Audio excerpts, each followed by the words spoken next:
réflexions sans filtre et spontanées. J'ai pris la décision de faire une vidéo pour partager, comme ça, à cœur ouvert, certains thèmes qui me semblent réellement importants. Alors le premier thème, c'est peut-être pas le plus important, je vous mets pas les thèmes par ordre de valeur, on peut les mettre dans l'ordre qu'on veut, mais en tout cas on va partir avec l'argent. C'est un thème qui est extrêmement controversé, c'est même un sujet qui peut être tabou dans beaucoup de cultures et dans beaucoup de familles, mais je pense qu'il est nécessaire d'en parler, surtout quand on est entrepreneur et quand on a des ambitions, que ce soit pour soi-même, que ce soit pour sa famille, que ce soit pour notre entreprise, que ce soit pour la société ou même pour l'humanité au sens large. Donc l'argent, il faut dire les choses telles qu'elles sont. Dans un monde où on vit en société, il y a des règles au jeu de la vie. Et dans ces règles au jeu de la vie, il est extrêmement important d'avoir de l'argent. Il y en a qui vont vous dire oui, la santé c'est plus important. Je suis le premier à le confirmer. Les relations, l'amour, c'est plus important. Et effectivement. Mais sans l'argent, ça va être beaucoup plus difficile de conserver sa santé. Et sans l'argent, ça va être beaucoup plus difficile de s'occuper de sa famille. Donc déjà, et ensuite, au-delà de ça, quand on veut contribuer, quand on veut avoir un impact soit sur le monde, soit sur sa société, il est nécessaire d'avoir de l'argent. Donc arrêtons de dire qu'on n'en veut pas. En plus, on rentre dans une société, si tu m'écoutes et puis que tu vis en Europe, ou en tout cas dans un pays industrialisé, tu peux pas te contenter d'être salarié. Tu peux pas te contenter d'avoir 1 500 € par mois, d'être rémunéré au SMIC, même si tu en as 2 000 parce que tu as fait tes preuves et puis que tu as quelques primes. C'est absolument pas viable. En dessous de 3 000 €, quand tu as une famille, je ne pense pas que si tu es en Europe, ça puisse être réellement humain de vivre avec une telle somme. Alors oui, c'est possible si tu te prives de tout. Oui, c'est possible si tu veux rien offrir à tes enfants. Oui, c'est possible si tu les emmènes pas au sport. Oui, c'est possible si tu leur offres aucun loisir. Oui, c'est possible si tu pars jamais en vacances. Mais est-ce véritablement une vie? Donc ça, c'est la première question que je te pose. Ensuite, quand tu es entrepreneur, alors, il y en a qui ont des grosses ambitions, que ce soit pour l'argent, que ce soit pour avoir un impact extrêmement puissant, et qu'il est nécessaire pour eux de devenir milliardaire. Ça va pas être le thème. En plus, moi, je suis coach et je suis pas du tout en mesure pour te mener vers le milliard, n'étant moi-même pas milliardaire. En revanche, on va parler de millions. Pourquoi on va parler de millions? Parce que ça, c'est un objectif qu'il me semble extrêmement indispensable à atteindre quand tu vis en Europe actuellement. D'ici une dizaine d'années, ou peut-être même un petit peu moins, je suis intimement convaincu que si t'es pas millionnaire, tu ne feras même plus partie de la classe moyenne. Il y aura la haute société et il y aura les gens dans la misère. Si tu es simplement salarié avec 1 500 ou 2 000 € dans le mois, d'ici très peu d'années, tu seras dans la misère. Pour te mettre en sécurité au niveau de la classe moyenne, il est devenu indispensable d'être millionnaire. Et je pense que si tu m'écoutes, c'est que tu as créé une société. Et si tu as créé une société, quelle que soit la taille de ton entreprise, je pense que ce message va avoir du poids pour toi. On passe au deuxième thème, la santé. Alors là, il y a aussi énormément de choses à dire. On vient de passer le nouvel an. On est encore au mois de janvier et on entend toujours des personnes qui disent que la santé c'est le plus important. Encore une fois, je suis le premier à le partager. Sauf que si ta santé c'est le plus important, pourquoi tu bouffes de la merde? Si ta santé est importante, pourquoi t'es pas foutu de tenir un programme d'entraînement sportif? Si ta santé est importante pour toi, pourquoi t'es pas foutu de garder ton cul une demi-heure assis par terre à faire de la méditation ou une demi-heure à pratiquer du yoga? Je me le demande. Une journée fait 24 heures. Il y a encore un gros 80% de la population française qui n'est pas foutue de faire du sport régulièrement. Il y a 90% de la population qui mange de la merde. Alors ça, j'ai un vrai ras-le-bol par rapport à ça, parce que faut arrêter de dire que la santé c'est important, faut arrêter de pleurnicher quand on est en mauvaise santé, alors qu'il n'y a aucune responsabilisation là-dessus. Donc ça, je pense que vraiment, il faut remettre, alors il y a une expression qui me tient à cœur, il faut remettre l'église au centre du village ou au milieu du village par rapport à ça. La santé, si tu dis que c'est important pour toi, mange correctement, fais-toi à manger, arrête de bouffer de la merde et fais du sport tous les jours ou presque. Et si tu veux vraiment pas faire de sport, va te balader en forêt. Mais ça, c'est indispensable. Si tu peux pas faire ça, oublie tout le reste, il n'y a rien qui fonctionnera. Je suis dur, je suis cash avec ça, mais on va pas y aller par 36 chemins. Troisième thème, le travail. Ça aussi, c'est un thème extrêmement important. Au niveau du travail, ça a été une valeur extrêmement profonde dans les anciennes générations, nos parents, nos grands-parents. Je pense que si tu m'écoutes, tu as probablement entre 25 et 40 ans, peut-être 50 ans. Mais j'ai regardé d'après les statistiques sur ma chaîne YouTube, le gros de mon audience est entre 25 et 40 ans. 85%, ce sont des hommes. Mais peu importe, les femmes, c'est exactement la même chose. Pour nos parents, pour nos grands-parents, le travail était probablement la valeur numéro 1. Ils étaient dans une société, ils vivaient à une époque où le travail était fondamental. Là, maintenant, il y a deux extrêmes. Il y a des personnes qui se tuent totalement au travail et qui n'ont aucune vie à côté et qui font passer le travail avant tout le reste. Ils détruisent leur famille, ils détruisent leur santé, ils détruisent leurs relations. Et il y en a d'autres qui voient le travail comme un simple passe-temps ou un simple gagne-pain. Dans les deux cas, je pense que c'est très très mauvais pour ton épanouissement personnel et pour ton impact sur le monde et sur la société. Donc moi je pense que même chose au niveau du travail, il faut remettre les choses à leur place. Le travail, c'est une valeur extrêmement importante et on ne peut pas se contenter, à l'époque où on est, avec toutes les connaissances qu'on a et tous les développements scientifiques et technologiques qu'il y a eu, de faire un travail qui ne nous plaît pas, juste pour faire plaisir aux autres ou juste pour faire plaisir à la société, pour rentrer dans des cases, pour nourrir sa famille et pour payer ses factures. Il est indispensable de faire un travail qui te tient à cœur, qui t'anime, et tu dois être capable de te lever le matin avec un plaisir immense d'aller au travail. Si c'est pas le cas, tu peux m'appeler. Si mon message fait du sens pour toi, tu peux faire un bilan de compétences, tu peux te remettre en question, tu peux voir un thérapeute, je ne sais pas, ou tu peux faire simplement une introspection, prendre un calepin, prendre des notes, écrire, mais c'est important de faire un travail qui te tient à cœur et tu peux te former pour ça si c'est nécessaire. Ensuite, au niveau du travail, il y a deux possibilités. Moi, j'ai rien contre le fait d'être salarié à condition que ça te plaise vraiment.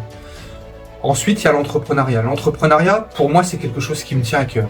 C'est pas le cas pour tout le monde, mais si ça te tient à cœur et que tu écoutes les conneries des marketeurs à te dire que tu vas devenir riche en travaillant 3 heures par jour, arrête d'écouter ces conneries-là. Il n'y a pas de raccourci pour devenir riche. Sauf si tu crois que tu vas gagner au loto, tu peux, c'est possible, ça arrive, je dis pas le contraire. Il y en a qui sont extrêmement doués, il y en a qui font des gros coups et ensuite ils perdent tout. Mais si tu veux construire des fondations saines, des fondations solides, les premières années, quand tu vas lancer ton entreprise, ça va te demander un temps de travail immense. Il faut être prêt avec ça. Ça va te demander de la méthode, ça va te demander de la rigueur, ça va te demander de la stratégie, ça va te demander une grosse organisation, mais tu vas devoir y laisser de la sueur, du sang et des larmes. Alors oui, je viens de dire juste avant qu'il faut faire un travail qui nous plaît, un travail qui nous anime, un travail qui nous tient à cœur. Mais si tu veux créer ta société, ne te mets pas dans la tête que tu vas travailler 3 ou 4 heures par jour, tu vas être désillusionné. Et si tu achètes des formations à 10 000 euros qui te disent comment gagner 100 000 euros dans 3 mois, tu vas foutre 10 000 euros à la poubelle. C'est une certitude.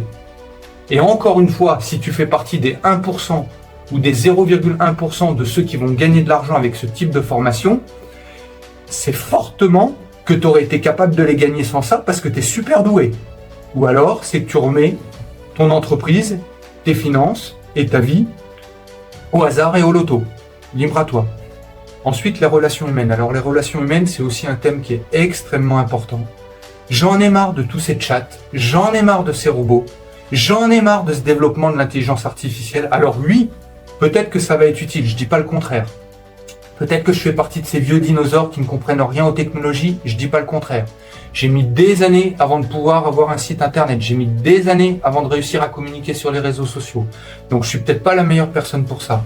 Mais quand t'envoies un message automatisé à des centaines de personnes tous les jours pour engager une conversation et que tu obtiens un taux de réponse de 1%, je suis désolé, envoie une dizaine de messages et tu vas obtenir 7 ou 8 réponses.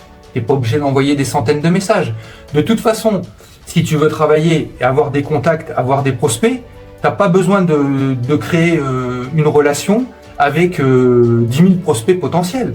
Si tu crées une relation avec une dizaine de personnes tous les jours et que tu as 7 personnes qui te répondent, crois-moi, tu vas gagner suffisamment d'argent et tu vas avoir suffisamment de boulot pour remplir tes journées. Donc, tu n'as pas besoin d'avoir l'IA pour ça. Si tu as besoin de l'IA, c'est quand ton entreprise elle aura déjà scalé, quand tu auras déjà fait plusieurs centaines de milliers d'euros ou de milliers de dollars, selon sur quel continent tu te situes. Mais en tout cas, quand tu es tout seul ou tu as une petite entreprise à taille humaine, l'intelligence artificielle ne fera rien pour toi. Arrête d'écouter ces conneries-là. Les relations humaines, elles sont fondamentales. Si tu envoies un message et que tu veux créer une connexion avec quelqu'un en utilisant un robot, il n'y a pas d'humanité là-dedans. Je suis désolé. Donc, peut-être que tu es humain et que tu le fais quand même, mais ça veut dire que tu as écouté des conneries. Le coaching. Alors là, le coaching, c'est un thème qui me tient à cœur parce que c'est mon métier de cœur. Je l'exerce, je dis souvent, depuis toujours. parce que c'est dans mon ADN. Je dis que c'est dans mon ADN parce que quand j'avais 13 ou 14 ans, moi je m'intéressais pas à l'école. J'étais pas quelqu'un d'intellectuel, j'étais quelqu'un qui réfléchissait, oui. J'étais quelqu'un qui aimait lire, oui. Mais par contre, j'étais pas fait pour les études. En revanche, j'adorais le sport, j'adorais la nutrition, j'adorais bouger, j'adorais les sensations du corps humain quand il est en mouvement. Et je m'amusais à faire des plans d'entraînement sportif et des plans nutritionnels pour les copains. J'ai le coaching dans la peau. Et j'ai professionnalisé cette activité-là de manière officielle avec des diplômes reconnus à l'âge de 23 ans. Donc c'était en l'an 2000. C'était à une époque où le coaching était très peu connu en France, il n'existait quasiment pas. En plus, je l'exerçais dans une région qui était très peu valorisée. Donc encore moins connu que dans des régions comme Paris, par exemple, où le coaching a démarré une grosse dizaine d'années avant les autres régions françaises. Maintenant, 23 ans plus tard, on a fait un bond immense au niveau du coaching. Il y a énormément de bons, mais il y a aussi du mauvais.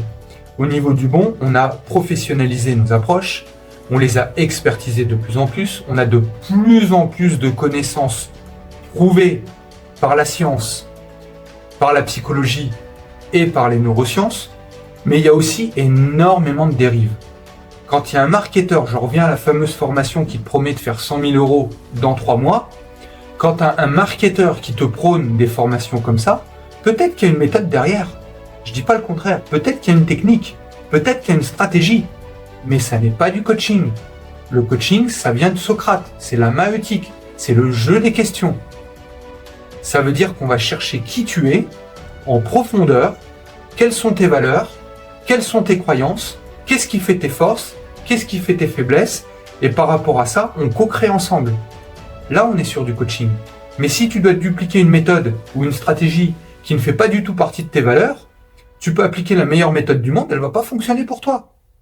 Donc si tu es entrepreneur, fais bien attention. À la base de la base, on pourrait penser que je prône pour ma paroisse, mais c'est une certitude et c'est prouvé par la science. À la base de la base, il faut déjà apprendre à te connaître, savoir qui tu es en profondeur, quelles sont tes croyances, quelles sont tes valeurs. Et là, à partir de là, tu vas pouvoir mettre en place une méthode, une technique ou une stratégie. Mais elle sera en cohérence avec ce qui t'anime, avec ce que tu veux partager, avec les autres ou avec tes clients. Là, on est OK. Ensuite, les mensonges du business. On y est un petit peu lié. Ces fameux mensonges du business, c'est les raccourcis que j'ai évoqués tout à l'heure. Quand on te fait croire que tu vas gagner beaucoup d'argent très rapidement, ça arrive pour un pourcentage extrêmement faible de la population. Oui, ça arrive, mais encore une fois, à ce moment-là, tu joues au loto. Et sinon, ça va arriver quand tu auras répété les choses, et là, tu vas créer des fondations. Et une fois que tu auras créé des fondations, oui, il y a des gens qui, avec beaucoup de travail, j'ai une grosse centaine de clients maintenant comme ça, qui est multimillionnaire, mais ils ont créé des fondations solides, et ils ont construit leur activité sur 3, 5, 10, 12, 15 ans, parfois 20 ans. C'est le temps que ça prend. Faut pas que tu penses que parce que ça fait 3 mois que tu fais des posts sur les réseaux sociaux, que c'est normal que tu sois millionnaire. Non, pas. Non. Attends. Et encore, est-ce que tu utilises la bonne stratégie? Est-ce que la stratégie est alignée avec tes valeurs? Donc ça, c'est tout des questions à te poser. Et ensuite, je vais terminer par un autre thème qui me tient à cœur, ma mission. Alors ma mission, c'est quoi? Je pense que tu l'as déjà deviné si tu m'as écouté jusqu'ici au niveau de la vidéo. Ma mission à moi, c'est justement de démocratiser le coaching, de le rendre vrai. Bon, il est vrai avec certaines personnes, mais malheureusement, on est un faible pourcentage en francophonie mondiale à faire du vrai coaching. On est vraiment un faible pourcentage. Il y a même certains, je ne citerai pas de nom, mais il y a même certains coachs qui faisaient du vrai coaching et qui ont complètement dérivé dans du marketing à outrance. Et du coup, ils te vendent des stratégies à coups de robot qui fonctionneront encore une fois dans 1 ou 0,1% des cas. Voilà. Donc moi, ma mission, c'est de remettre le coaching selon sa vraie valeur, de le démocratiser, de le développer auprès d'un plus grand nombre de personnes. Et pour ça, je fonctionne avec différents niveaux, différents paliers, différentes étapes plus précisément. La première étape, je pense que c'est important que tu écoutes pour bien comprendre mon message. La première étape, c'est un petit peu ce que je disais tout à l'heure, c'est d'aller au cœur de qui tu es. Qui tu es à la base, à l'origine, avant tous les conditionnements que tu as eus, sans compter l'influence qu'a pu avoir ta famille, les autres, ton entourage, tes amis, la société, ton éducation. Je dis pas que ça a que du mauvais, ça a aussi du bon.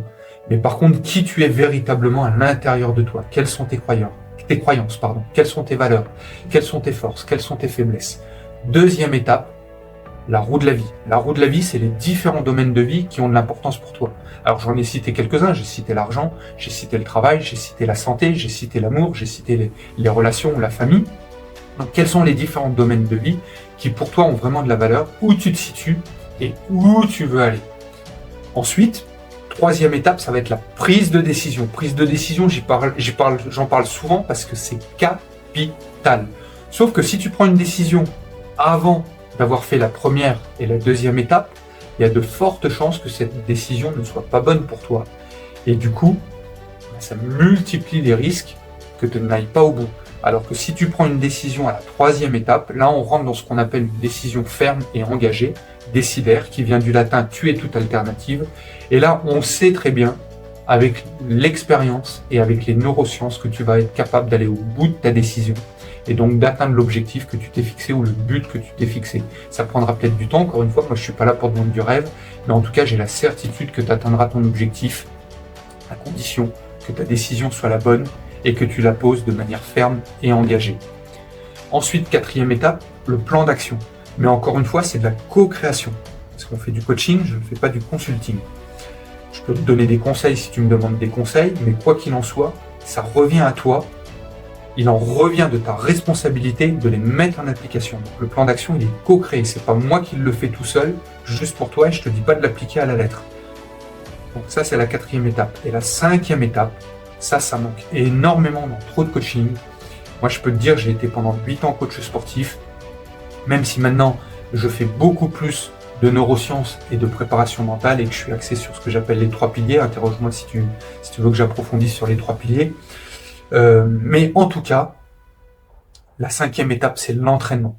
Parce que s'il n'y a pas de répétition, ça va pas partir dans ton subconscient. Et tant que ça ne part pas, tant que les nouvelles habitudes ne sont pas ancrées dans ton subconscient, à 95%, c'est pas moi qui l'invente, ce chiffre, c'est les neurosciences.